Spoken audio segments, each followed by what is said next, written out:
Dan saudara, menurut hasil survei yang diungkap Menko Polhukam digelar pada bulan Juni lalu, mencakup 5 aspek, bidang sosial budaya, tingkat kepuasan publik berada di peringkat pertama sebesar 95,1%, lalu keamanan nasional 83,1%, kemudian stabilitas politik di angka 70,8%. Berikutnya, di sektor penegakan hukum, 67,8%, dan terakhir kinerja ekonomi makro tingkat kepuasannya 67,4%. Dan kita ulas lebih dalam hasil survei tingkat kepuasan publik terhadap pemerintahan Presiden Prabowo yang disebut Menko Polhukam Budi Gunawan mencapai 81,2% ini bersama Wakil Kepala Staf Kepresidenan M. Kodari dan Direktur Eksekutif Lingkar Madani Ray Rangkuti. Selamat malam Bapak-Bapak. Selamat malam Bun.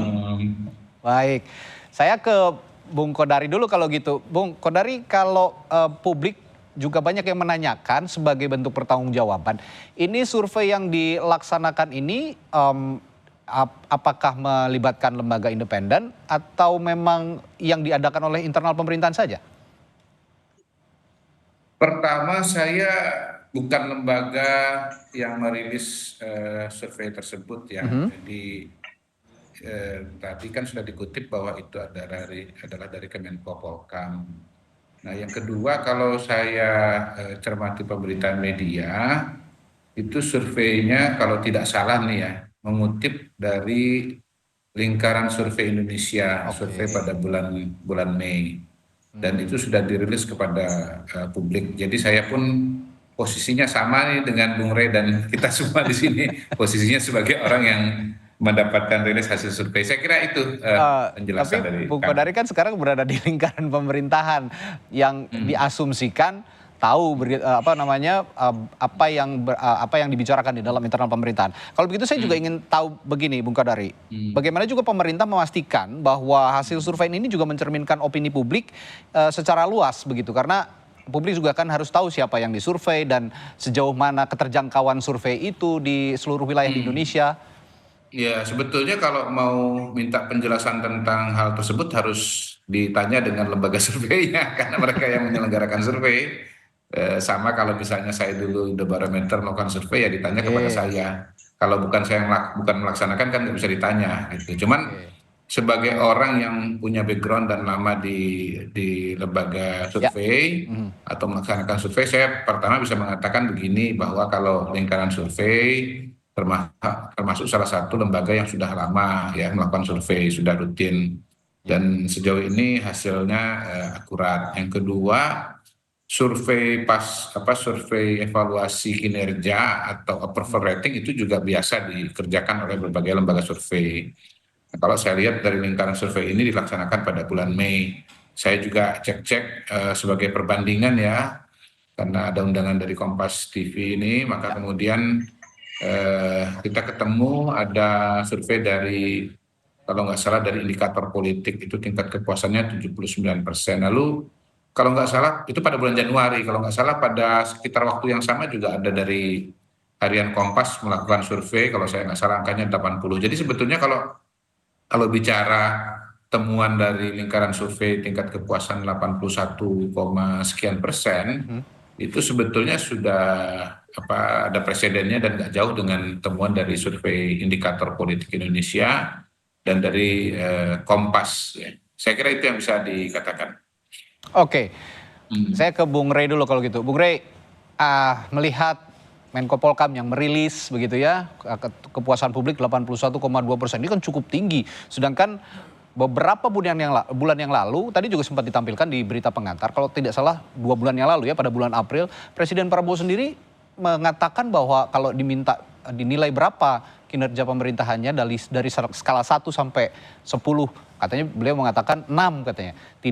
Tidak jelek tapi tidak juga, tidak harus mengulang juga begitu kalau dinilai oleh guru. Nah, kira-kira ini ada ketidaksesuaian atau memang sebenarnya sudah di masa 2 bulan ini sudah ada sesuatu yang signifikan sehingga angkanya bisa menjulang tinggi?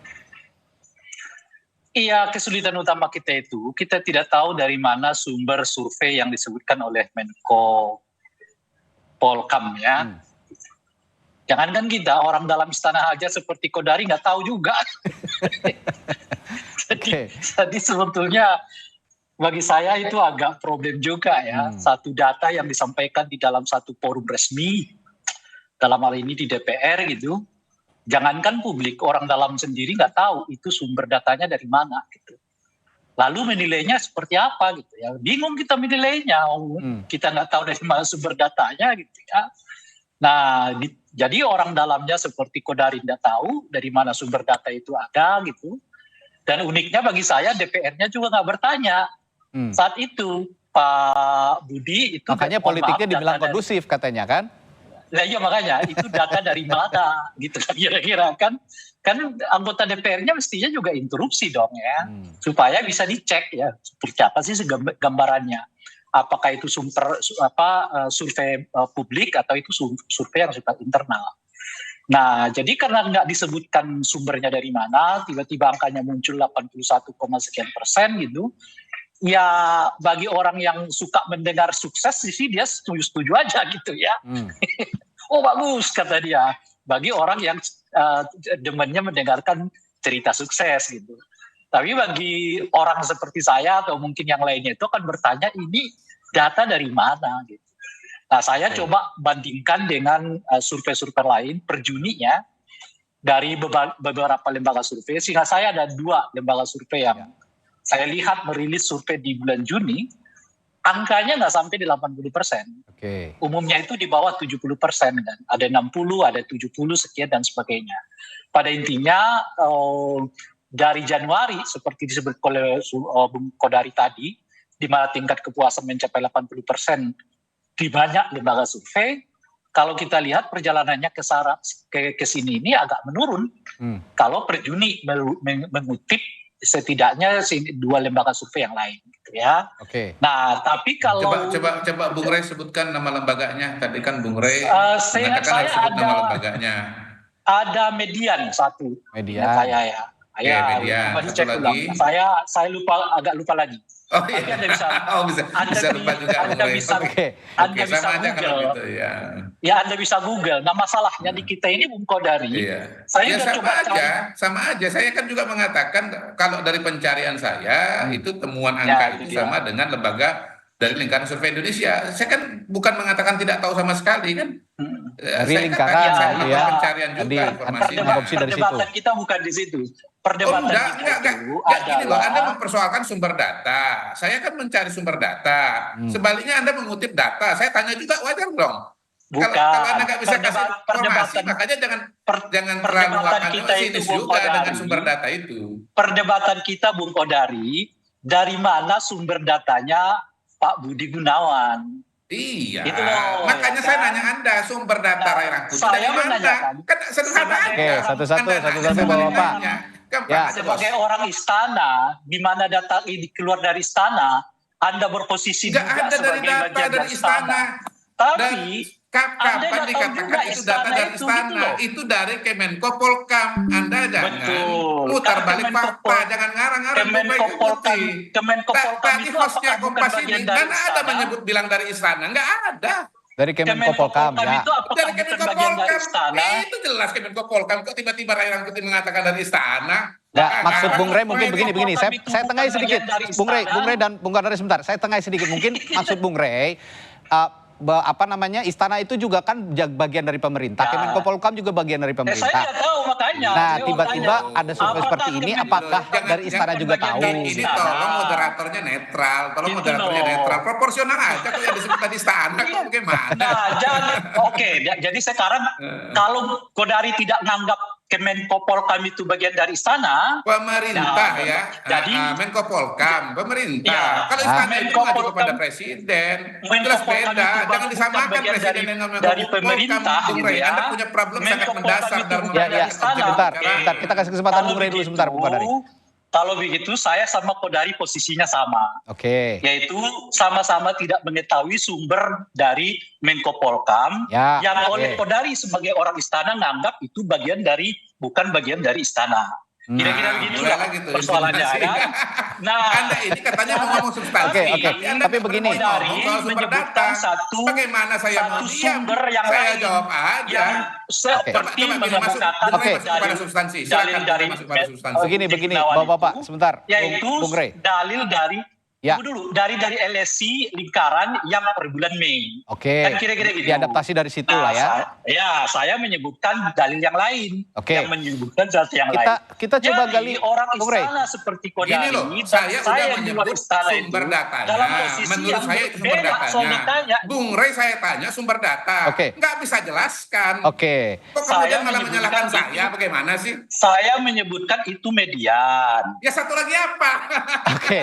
Gini, Bapak, saya coba tengahin. Begini, kita coba diskusikan yang lebih substantif Ngomong lagi. sumber data kok nggak Ya, bisa- oke, Bung nggak Kodari bisa sebentar. sumber datanya. Ya, kita Gimana orang mau diskusikan percaya yang lebih omongan substantif. gue itu? Bung Kodari. Sebentar, yang Bung susah Rey, saya Bung Kodari, pahami sebentar. itu, ya, gimana? Ya, ini kita coba diskusikan yang lebih substantif lagi. Di situ kan Ya. meskipun itu sumbernya belum tahu, Bung Kodari juga belum tahu dari mana, Bung Rey belum tahu dari mana, itu dirilis oleh pemerintah dalam hal ini Kementerian Polkam begitu. Nah, kita coba analisis yang lebih substantif lagi. Kira-kira dari 81,2% angka yang dimunculkan itu sudah mencerminkan apa belum? Itu pertanyaan saya. Benar-benar sama tadi yang saya tanyakan ke Bung Kodari, sudah mencerminkan apa belum? Apa namanya kepuasan publik yang diklaim oleh ya kalau tidak dikatakan istana ya Kementerian Polkam lah begitu, yang mewakili pemerintah dalam hal ini. Siapa dulu nih? Ya, Bung Rey dulu. Saya tanya tadi sudah ke Bung Kodari, sekarang Bung Rey dulu. Ya kalau saya ditanya ya tidak. Kan basisnya apa? Ya basisnya Oke. setidaknya yang saya sebut tadi kan ada median yang menyebutkan Ya, tidak sampai kok 80 sekian persen. Dan survei median itu saya kira bertautan dengan persoalan yang muncul akhir-akhir ini. Satu, Oke. PHK yang muncul di mana-mana, ya kan. Lalu pertumbuhan ekonomi kita ternyata cuma 4, sekian persen, gitu Oke. ya.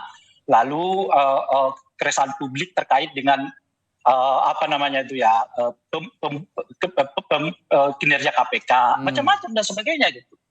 Nah, kalau ditanya saya ya justru makanya kita bertanya Oke. 81 itu dari Oke, kalau mana gitu loh kira-kira. ya itu belum. Nah, cuma kan persoalan lebih rumit lagi karena Kodari menyebut itu bukan data istana dan Oke, data Menko. ya dari Kemenko Polkam gitu ya. Itu menurut saya jadi masalah lagi. Menko Polkam ini memang bukan bagian dari istana. Oke. Ya, nah ini juga coba saya juga arahkan lagi ke hal-hal yang lebih substantif. Ini mungkin masih misteri. Menko Polkam ambil dari mana? Ternyata Bung Kodari yang saya harapkan juga memberikan jawaban dari mana. Ternyata tidak tahu juga gitu dari istana. Nah, begini, Bung Kodari. Bukan saja nggak tahu, tapi lebih sulit lagi bagi Kodari, Menko Polkam itu bukan istana gitu. Itu lebih sulit lagi kita pahami. Oke, ya, oke. Ada begini Bung Kodari, ada ya politisi juga di DPR yang mengatakan, ini dari PDI Perjuangan ya, lebih spesifik lagi, bahwa mengatakan bahwa memang politik nih ya kondusif-kondusif saja, seperti yang diungkap juga tadi oleh Bung Rey, ya, pada saat Menko Polkam mengungkapkan itu tidak ada sanggahan dari anggota DPR begitu. Nah, ini mencerminkan bahwa politik kondusif-kondusif saja, tapi katanya ekonomi masih jeblok. Nah, ada respon soal ini dari istana? Pertama begini ya, kalau kita kembali kepada data lingkaran survei Indonesia, kalau memang sumbernya itu, dan tadi sudah disebutkan, ada variasi angka-angka, ada penilaian mengenai sosial budaya, yang menganggap baik atau baik sekali itu 95%. Kemudian keamanan nasional yang menganggap baik dan baik sekali 83%. Lalu kemudian stabilitas politik itu 70%. Ekonomi makro 67%. Jadi memang kalau bicara soal ekonomi, angkanya pada hari ini paling rendah. Artinya PR paling banyak itu ada di sosial budaya. Tetapi kalau dikatakan misalnya tidak percaya bahwa angkanya 81% dengan argumentasi yang disampaikan oleh Bung Rey, lingkaran survei juga punya argumentasi. Kenapa angkanya jadi setinggi itu? Pertama misalnya nih ya, saya baca laporannya. Tingkat pengenalannya tinggi, kesukaannya 90%. Lalu kemudian mayoritas masyarakat 81% merasa Indonesia sudah di jalur yang tepat. Dan kalau kita bicara mengenai kondisi Januari dibandingkan dengan sekarang, hemat saya sih wajar kalau tingkat kepuasannya itu stabil ya, untuk tidak mengatakan misalnya ada angka naik. Saya anggap angka 81 dengan 80 itu anulah dalam margin of error lah ya, jadi anggap stabil lah. Kan makin kesini kan program-program yang dikerjakan oleh pemerintahan kan makin banyak. Makan bergizi gratis walaupun masih jauh dari target 83 juta sudah meningkat. Cek kesehatan gratis juga sudah berjalan di berbagai wilayah. Koperasi Merah Putih juga sudah bergerak ya. Yang tadinya baru rencana sekarang sudah bergerak di 80.000 minimal paling tidak sampai dengan pembentukan organisasinya atau kelembagaannya. Jadi sekolah rakyat juga sebentar lagi akan launching. Jadi sebetulnya ada banyak kegiatan yang dilihat dan dirasakan oleh masyarakat. Belum lagi kalau kita bicara berbagai program-program termasuk ya bantuan-bantuan yang diberikan oleh pemerintah. Jadi sebetulnya ini indikatornya itu tadi ya. Iya. Oke, dengan mudah bisa dijelaskan kok. Oke. Terakhir singkat saja saya ke Bung Rey. Kalau implikasi politik kira-kira dalam sisa tahun 2025 ada 6 bulan lagi, implikasi politik yang akan terjadi dari pengungkapan hasil survei ini kira-kira kalau ya meskipun kita belum tahu ini survei sumber yang benar-benarnya dari mana, tapi itu kan dikeluarkan oleh pemerintah. Setidaknya ini lembaga resmi ya, tentu saja ini pemerintah dilihat oleh publik begitu. Implikasi politik yang akan muncul dalam sisa tahun 2025. Kira-kira menurut Anda bagaimana, Bung Rey? Kalau sampai ada orang istana menyebut dan tidak mengetahui data Menko Polkam, ya bagaimana kita bisa menyebut Indonesia ini dalam satu manajemen gitu, khususnya pemerintahan. Itu kan semua datanya mestinya ya, apalagi Menko Polkam itu berada dalam satu koordinasi. Persoalannya kan sesederhana dengan orang jadi yang kalau informasi itu tidak menyebutkan tidak tahu data saya ini sok-sok tahu dan disampaikan di dalam satu organisasi temannya menyampaikan ide dan gagasan atau informasi lalu harus tahu otomatis kan enggak. Sebagian ini Bung Rey ini balik lagi ke situ dia masih terus dia. Bentar Bung Kodari, kita dengarkan dulu Bung Rey. Kita hormati dulu Bung Rey silakan Bung Rey karena waktu juga sudah terbatas. Iya, masalahnya Bung Rey balik ke situ terus Mas. Coba dia ngomong substansi. Kalau dalam satu badan, dalam satu institusi saling tidak mengetahui data lalu merilisnya ke publik melalui sebuah lembaga yang terhormat, apalagi yang mau kita bicarakan. Makanya menurut saya, usul saya itu benahi dulu deh manajemennya. Baru ngomongin ke publik. Berarti Kodari tolong disampaikan ke Kodari dulu. Berarti Anda tidak bisa menganalisis implikasi politiknya kalau sumbernya belum jelas begitu. Ya kita nggak tahu, Kodari aja nggak paham. Ini kan pura-pura nggak tahu, pura-pura nggak paham. Dia mungkin saya kan sudah menjelaskan panjang lebar dari data yang lain dia tutup aja telinga kanan. Oke. Karena memang ini kalau gitu harus ditanyakan sama-sama ke Pak Budi Gunawan. Oke Bapak-bapak. Mestinya membangun opini yang negatif begitu. Ya. Sudah paham Mbak arahnya Bung Rey Rangkuti ini. Sebelum masuk dari tadi saya kan sudah menjelaskan. Tolong sudah Bapak berarti begini. Berhubung Bung Rey saya sih jelas. belum bisa menjelaskan sebentar Bapak. Saya jelas arahnya. Bung Rey yang nggak bisa terima dengan angka-angka yang Oke. Bapak sebentar. Penyangkalan terhadap realita. Berhubung Bung Rey juga tidak kepada Bung Kodari. Oke, Bung Rey. Sebelum sampai biasa ini penyangkalan terhadap realita. Tolong ditanya bisa nyangkal. Oke. Begini Bung Rey sudah. Bung Kodari, Bung Rey. Karena waktu kita sudah terbatas. Begini Bung Rey. Jadi kalau memang Bung Rey belum bisa menganalisis karena memang sumbernya dinilai belum jelas, ya kita harus sama-sama tanya ke Pak Budi Gunawan kalau gitu ini dari mana supaya kita bisa kasih bahasan lebih lanjut gitu kira-kira. Undang nggak Pak Budi Gunawan? Oke. Baik Bapak. Kita perjelas lagi di lain waktu nanti. Baik Bapak. Oke. Baik.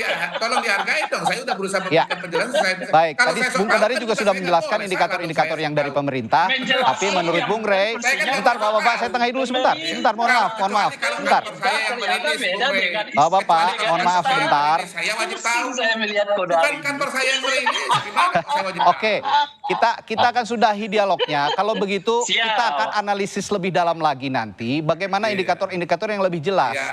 Tadi Bung Kodari sudah menjelaskan indikator-indikator itu, cuman karena Bung Rey tadi mengatakan lembaganya harus disebutkan, kita akan perjelas lagi di lain waktu. Baik, terima kasih Bapak-Bapak, Bung Kodari, Bung Rey telah berbagi pandangan di Sapa Indonesia malam hari ini. Kita akan diskusi lebih dalam lagi soal ini lain waktu.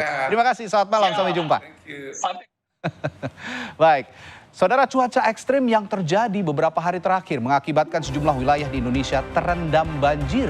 Badan Meteorologi, Klimatologi, dan Geofisika menyebut potensi curah hujan dengan intensitas tinggi masih berlangsung hingga 12 Juni mendatang. Kami hadirkan perbincangannya setelah jeda di Sapa Indonesia Malam.